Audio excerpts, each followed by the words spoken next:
Vamos abrir as nossas Bíblias em Números. Números é o quarto livro da Bíblia. Números capítulo 14 e o versículo 24.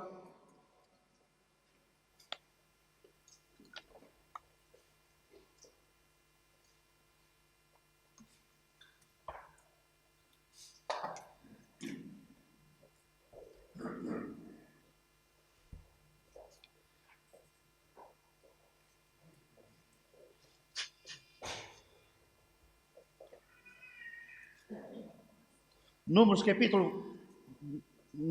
Eu disse 24, mas não. É Números capítulo 14, versículo 24. 14, 24, que diz assim. É o próprio Senhor que diz: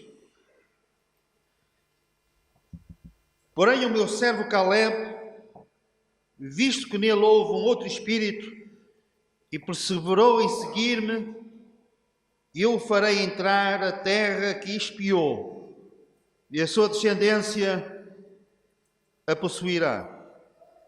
Caleb, nele houve outro espírito.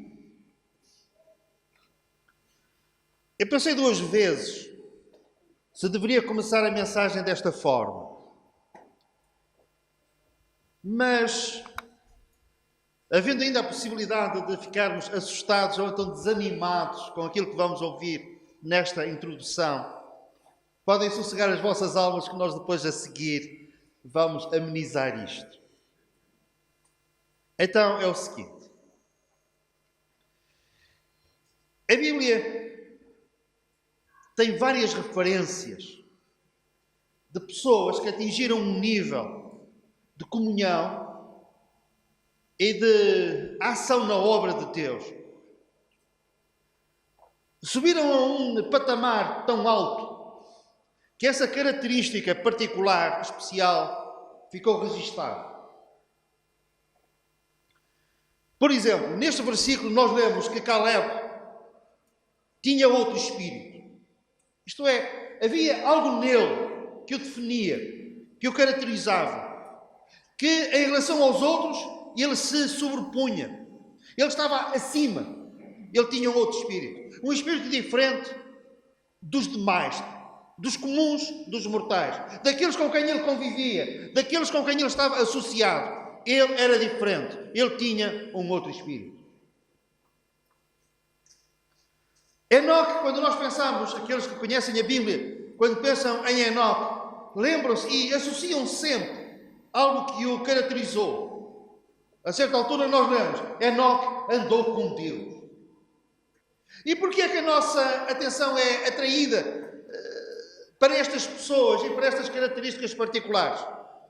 Porque não é a todos, se calhar a mais um ou outro, é que nós lemos na Bíblia esta referência. Ele andou com Deus. Abraão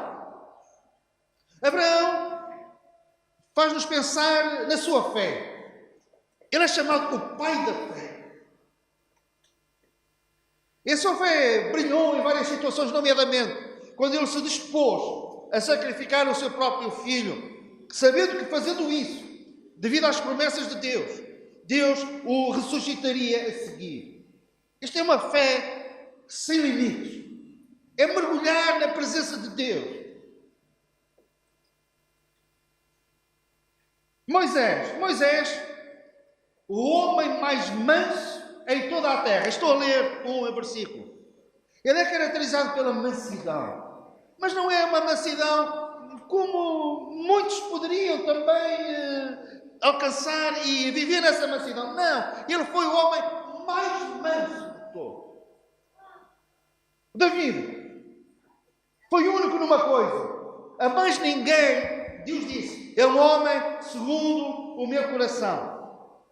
Daniel, há um versículo que diz assim: Daniel tem um espírito excelente. Eu não me lembro de ver mais nada, uma referência a mais ninguém, a não ser esta, em relação a Daniel. Daniel tem um espírito excelente. E vamos agora ao princípio. Porquê é que eu pensei duas vezes? em falar nisto assim?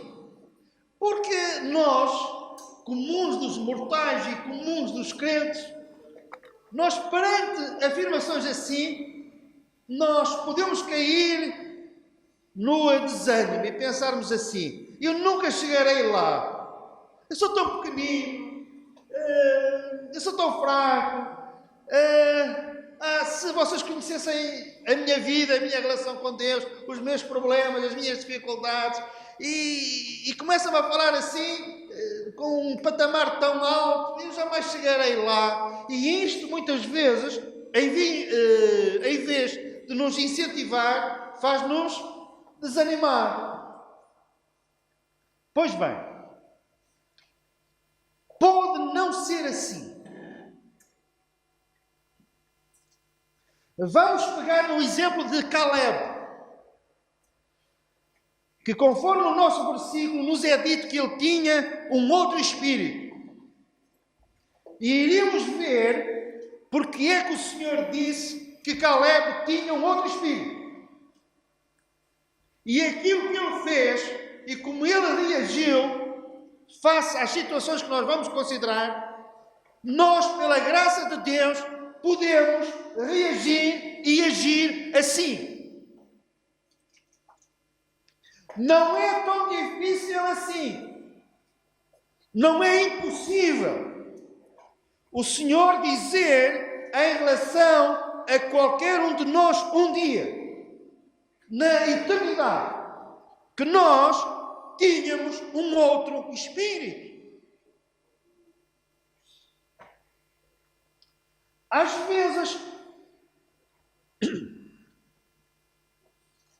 a baixa autoestima espiritual que nós podemos ter pode nos limitar a esse ponto. E o inimigo aproveita-se para segredar continuamente, diariamente, que basta-nos fazer os serviços mínimos. Andarmos mais ou menos equilibradinhos e retirarmos a ousadia, o arrojo, a determinação para fazermos algo diferente, que pode não ser muito grande, mas aos olhos de Deus, sermos pessoas de um outro espírito. Vamos pensar em Caleb, como é que ele reagiu em 3 áreas da sua vida, que nos são comuns também a nós.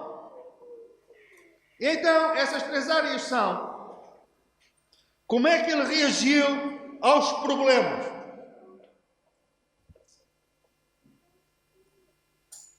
Como é que ele reagiu quando à volta dele havia só incredulidade, desconfiança, desânimo e murmuração? E em terceiro lugar, este homem abraçou uma causa sagrada que nós também poderemos abraçar. Certo? Bem, como é que ele reagiu aos problemas?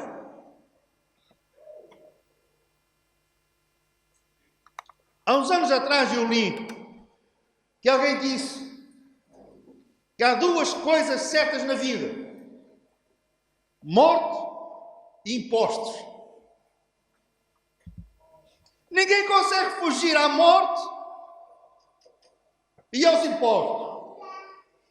Ontem eu pus-me a pensar e cheguei a uma conclusão. Podem não estar de acordo comigo, mas é possível fugir à morte e fugir aos impostos. Como é que nós podemos fugir à morte? Bem, milhões e milhões de pessoas um dia fugirão à morte. Quando Jesus vier aos ares arrebatar a sua igreja, os que estiverem vivos vão fugir à morte. Não vão passar pela morte. E nós, os que estivermos vivos, diz Paulo, seremos arrebatados. Nós, os vivos, seremos arrebatados. Fugiremos à morte. Se o Senhor viesse hoje, se o Senhor viesse agora, nós estamos aqui, crentes em Cristo, nós que já lhe entregamos a nossa vida, já confiamos nele para a salvação da nossa alma, purificados com o sangue da cruz, nós fugiríamos à morte. E quanto aos impostos? Os impostos. Há pessoas que nem número de contribuinte têm. Sabiam disso? Não tem número fiscal. Não existem. É como que estejam mortos. Não pagam nada. Agora, há uma coisa a quem ninguém pode fugir. Aos problemas. Quem é que está aqui que não tem ou nunca teve problemas na vida? Quem é que já teve problemas e tem problemas? 2 braços, eu. Problemas. Até Jesus teve problemas. E não foram pequenos. Querem ver? Problemas com a família dele. Uma vez foram procurá-lo. Tinham saudades dele? Não. Diziam, está fora de si. Vamos mandar prendê-lo. Teve problemas com os seus vizinhos. Um dia, já tinha começado o seu ministério, ele foi visitar Nazaré, a sua terra.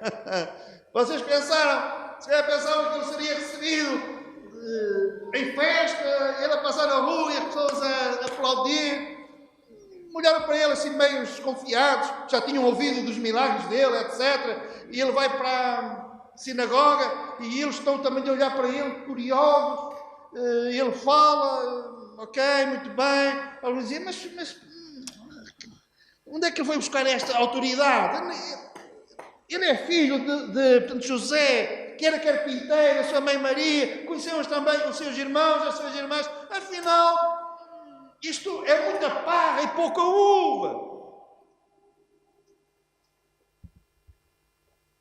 Levaram-no para o monte e queriam lançá-lo, espinhadeiro abaixo. Teve problemas com os seus amigos. E vocês pensam, pois, Judas vendeu, Pedro negou, mas já houve um outro problema. Um outro problema que passa mais despercebido, mas que não foi menos grave. Foi quando Jesus disse que iria à cruz, iria morrer, iria dar a sua vida. Este era o seu propósito maior. E ele veio para isto. Era a sua missão, era a sua causa sagrada. E o seu amigo, Pedro, chamou ao lado e disse, Senhor, tu não vais fazer isso. Tentar demovê-lo daquilo que era mais nobre, mais importante. Tentar demovê-lo daquilo para o qual ele tinha vindo e estava disposto a ir até ao fim. E Pedro, o seu amigo mais próximo, quis demovê-lo. Ele teve problemas com os líderes religiosos. Inveja. Ele teve problemas com os políticos. Pilatos e Herodes. Ele teve problemas com o povo, de uma forma geral. Chamavam-lhe nomes, comilão e beberrão. Ele é um bêbado.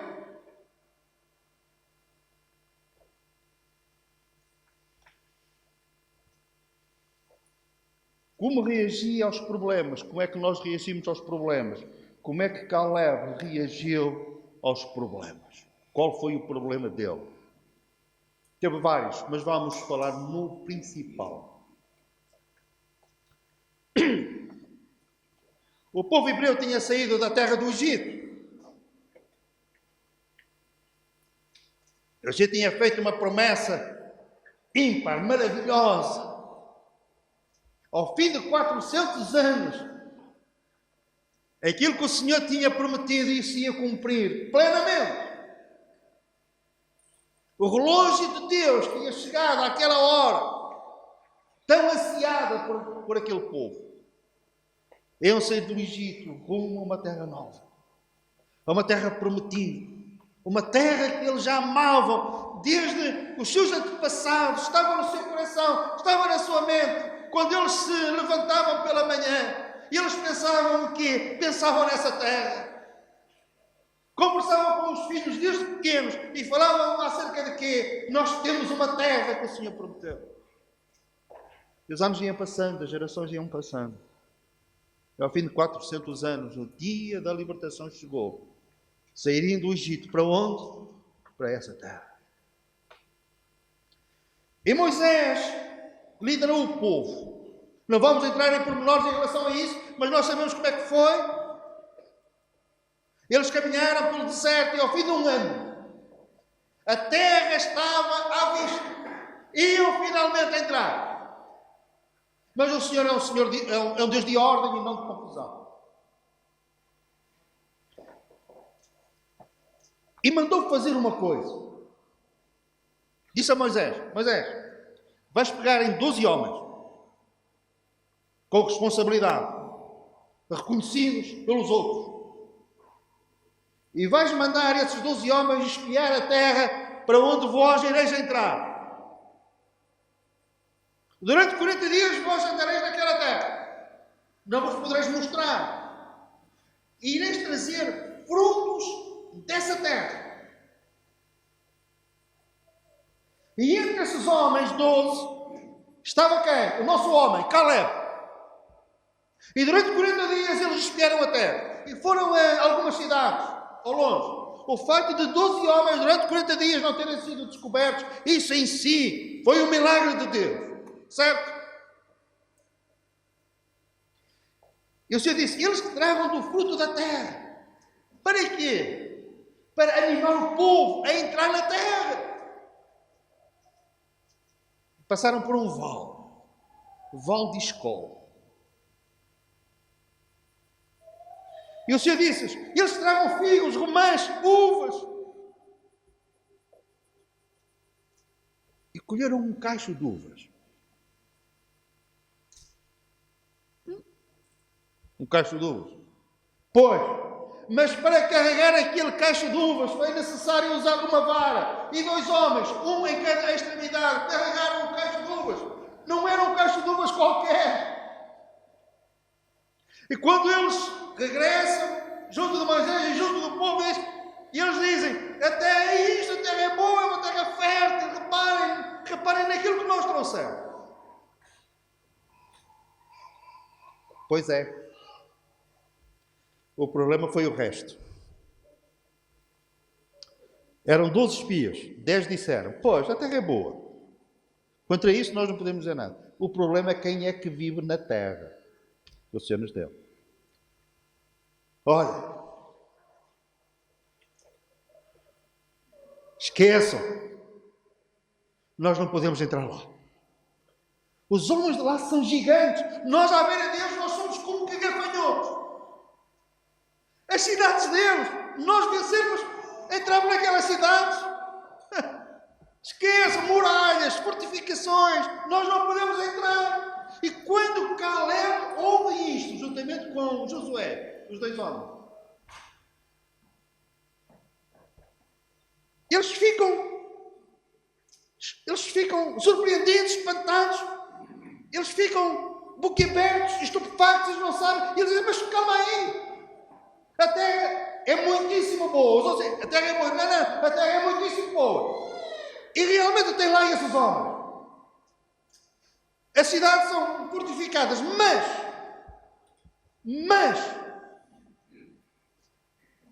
o Senhor vai nos dar aquela terra.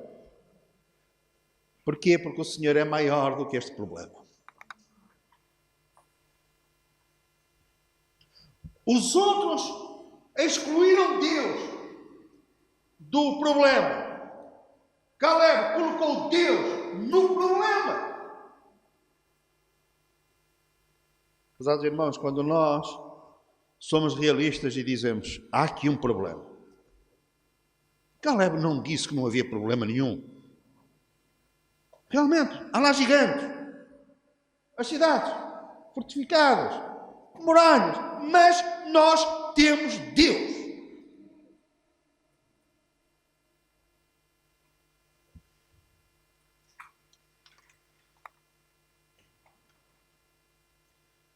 O que é que acontece muitas vezes?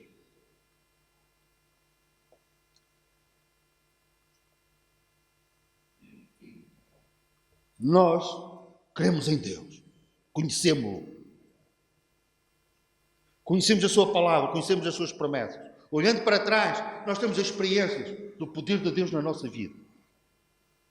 Mas faça um problema, às vezes um problema grande, nós, se não tivermos cuidado, comportamos-nos como ateus. Esquecemos de Deus completamente. E estamos focados só no problema, que quanto mais nós olhamos para Ele e nós mais esquecemos de Deus, e Ele vai se agigantando, vai se tornando cada vez maior, maior, maior, maior, e rouba-nos a paz, a alegria e o sono. Rouba-nos o sono.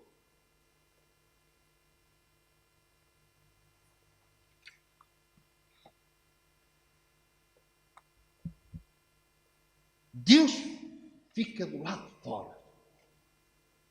Não é consultado. Não pedimos a sua ajuda. Não clamamos pelo seu poder. Mas se o fizermos, eu não digo que o mar se vai abrir, mas se não abrir, Ele vai nos dar forças e graça para caminharmos sobre as águas. Amém? O problema pode ficar lá na mesma.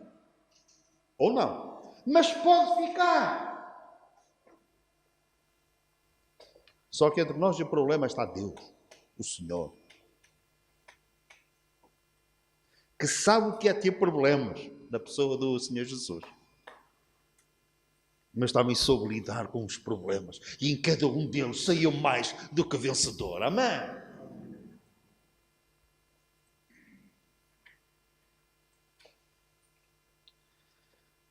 Temos problemas, vamos continuar a ter problemas. E só deixaremos de ter problemas quando chegarmos ao céu, à presença de Deus.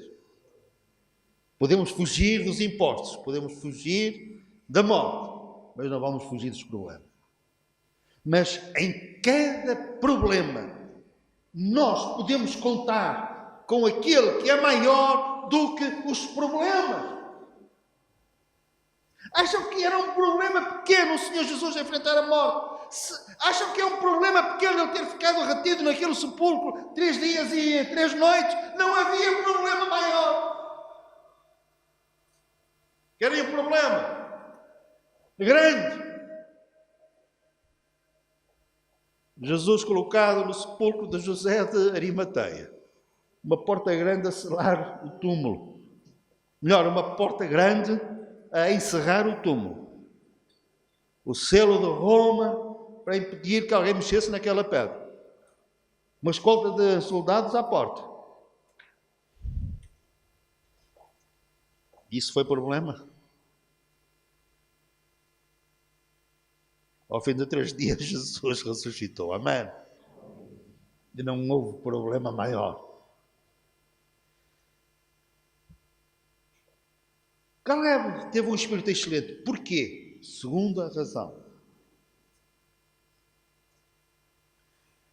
À volta dele, tudo era contrário.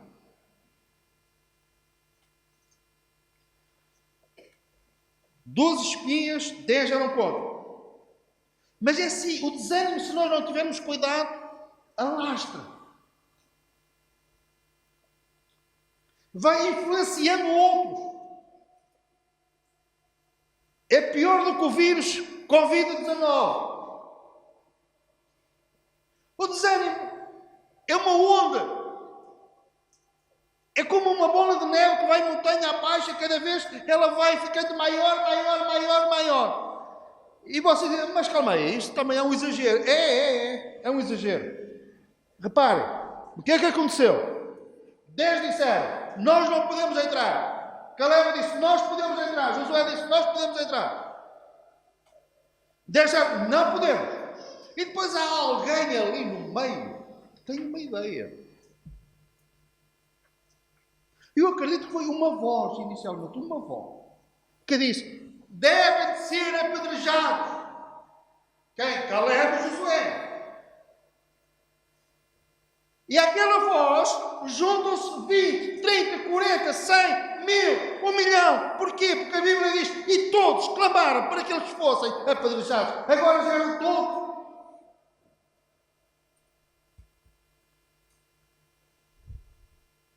Pior que ouvires, porque alguns escapam a ouvir. Ali eram todos. A Bíblia diz, e todos queriam que eles fossem apedrejados. Todos.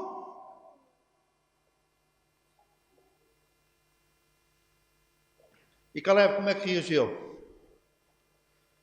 O Senhor prometeu esta terra e vai nos dar esta terra. Daqui não sai, daqui ninguém tira.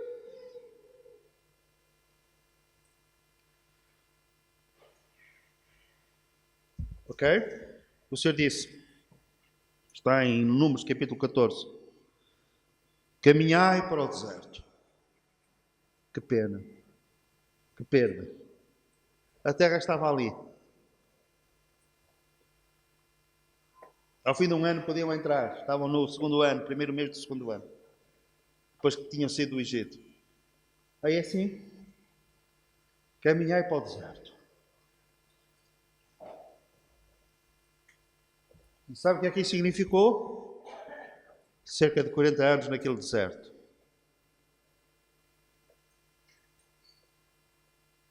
Só que o Senhor disse mais. Todos os homens que saíram da terra do Egito e quiseram apedrejar os meus servos, a dizer que eu não os podia meter na terra, e eles não vão entrar na terra. Quem vai entrar na terra vai ser os filhos deles, os netos deles, a geração deles. Mas eles não vão entrar. Exceto Caleb e Josué, porque Caleb teve um outro espírito. Ok, zero. Passaram fome? Não. O Senhor fazia com que o maná descesse do céu. E o Senhor chamou-lhe o pão dos anjos. Cuidou dele. Usavam sandálias. Calçado rudimentar. Ao fim de uma semana de caminhada, ficaram descalços. Não. O Senhor disse, o vosso calçado não se rompeu. Mas e as roupas? Então, nós ao fim de um ano queremos mudar não é? De facto. 40 anos. O Senhor disse, as vossas roupas não se rasgaram. O Senhor cuidou dele, mas deserto. E não puderam entrar por causa da incredulidade. Agora imaginem Caleb e Josué. Tinham amigos, tinham familiares, tinham pessoas próximas. E os anos iam passando. E esses amigos que tinham saído com eles da terra do Egito, conforme o Senhor disse, iam morrendo naquele deserto ao longo dos anos.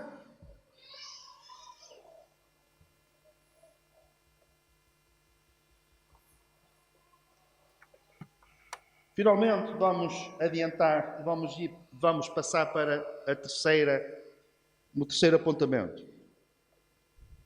Ele abraçou uma causa sagrada. Eu vou explicar. Ao fim de 40 anos, eles entram finalmente na terra prometida. E Caleb está ali. Agora ele tem 85 anos. E chega essa altura de Josué, que era o líder, Josué distribuir aquela terra pelas várias tribos. Estão a fazer aquela partilha. E a certa altura Caleb dá um passo em frente. Josué, há aqui uma coisa. O Senhor, há 45 anos, prometeu-me uma parcela de terra. Eu quero ir lá. Eu quero essa terra para mim. Que terra é essa? Hebron. E se nós fôssemos ler, quando eles foram espiar a terra, eles foram espiar também, a Bíblia menciona a cidade de Hebron. E Caleb diz, eu quero Hebron. Os gigantes estão lá, as muralhas da cidade estão lá, mas eu quero lá ir. Essa terra é minha. Vocês perguntam, mas porquê é que ele queria Hebron? Seria mais lógico ele dizer, eu quero o Vale de Escol, que era a terra mais fértil naquela terra fértil. Ló, por muito menos, disse: eu quero as campinas bem regadas de Sodoma. Porquê? Porque eram terras férteis. Mas ali um vale, ali uma terra particular, é mais fértil de todas. E Caleb, se ele tivesse pedido, com certeza, com o seu amigo Josué, não lhe iria negar o vale de Hebron. Melhor, o vale de Escol. Mas Caleb não quer a capital. Caleb não quer o vale de Escol. Ele quer Hebron. Quando ele foi espiar a terra, 40 e tal anos atrás, ele viu uma coisa. Ele viu que Hebron, onde Abraão tinha sido sepultado, onde Sara, a mulher de Abraão, tinha sido sepultado, onde Jacó, Isaac tinham sido sepultados, os homens santos de Deus. E se calhar ele foi visitar o túmulo de Abraão, o pai da fé. Estava coberta de vegetação, descuidado, quem sabe profanado pelos cananeus que viviam ali. E ele, todos os dias que caminhava naquele deserto, ele pensava em Hebron, em reconstruir Hebron, em revisitar o túmulo de Abraão, dos homens de Deus. Aquilo era terra sagrada e por isso ele tinha abraçado uma causa sagrada. E por isso Deus diz que ele tinha outro espírito. O que é uma causa sagrada?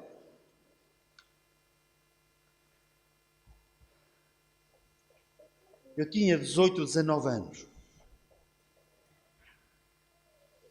O pregador chamava-se Carlos Alves.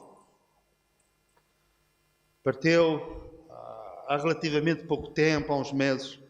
Eu lamentavelmente não soube da sua partida, do seu funeral e não pude ir. Fiquei muito triste quando soube depois que isso tinha acontecido. Ele era um homem de Deus. E um dia eu ouvi pregar.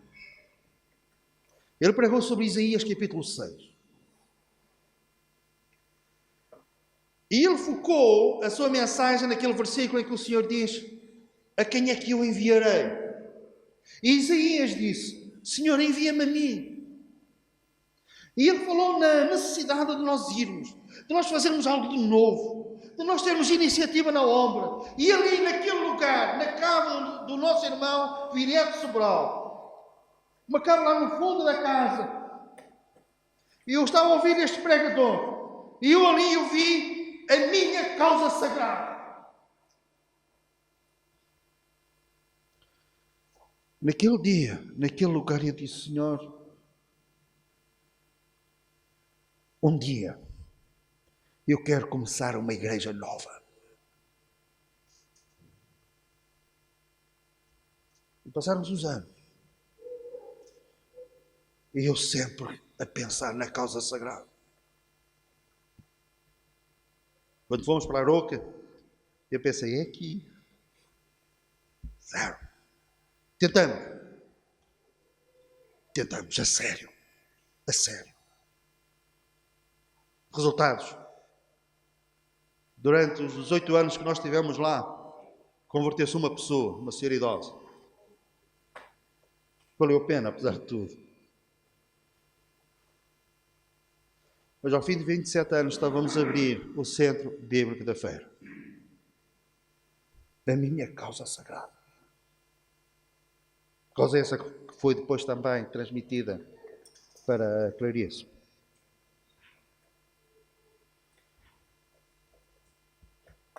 A sua causa sagrada pode ser evangelizar os seus pais.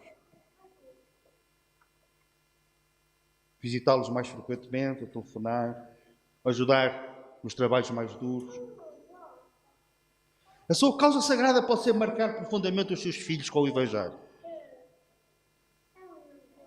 A sua causa sagrada pode ser algo que você coloca no seu coração em relação à igreja local. A sua causa sagrada pode ser que você queira que seja um pregador ou um ensinador da palavra. Então, eu digo, procura apresentar-te a Deus aprovado como obreiro que maneja bem a palavra. Esforça-te para fazeres aquilo que o Senhor te propõe, para fazeres o melhor que tu puderes fazer. tem uma causa sagrada. E se deres ouvidos a essa causa sagrada, e se aplicares o teu coração para pôres em prática e tornar realidade a tua causa sagrada, o Senhor um dia vai dizer a teu respeito: tem um espírito excelente. É um outro espírito.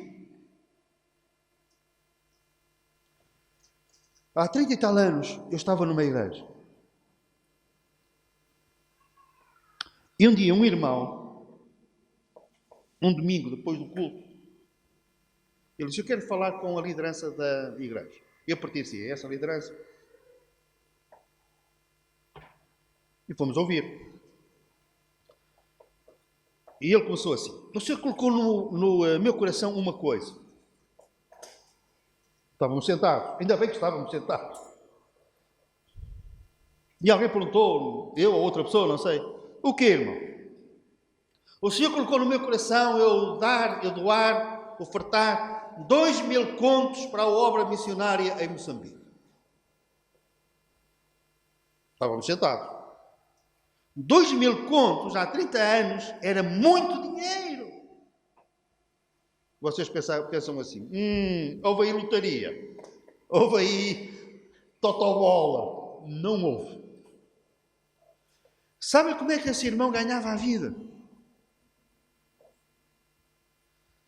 A vender pentes, carteiras a 25 tostões, a vender coisas que agora vender-se-iam por alguns cêntimos.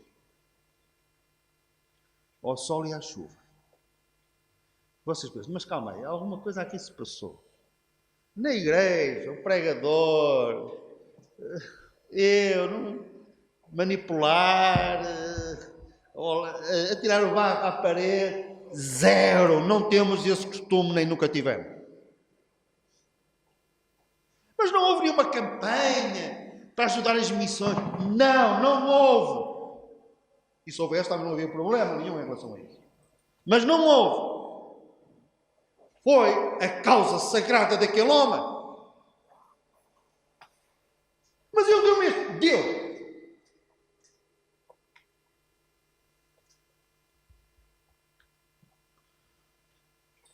Nele houve um outro espírito. O Senhor tocou no coração daquele homem, não sei como, de que maneira, e ele não foi desobediente a esse toque. Finalizamos assim. Caleb, nele houve outro espírito.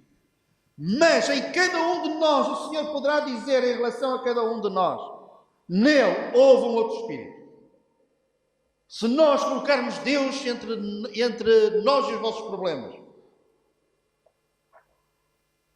face ao facto de estarmos em minoria, estamos em minoria, cada vez estamos mais em minoria. Estamos a viver tempos difíceis para o verdadeiro cristianismo. Cada vez estamos em mais... cada vez a minoria é mais acentuada.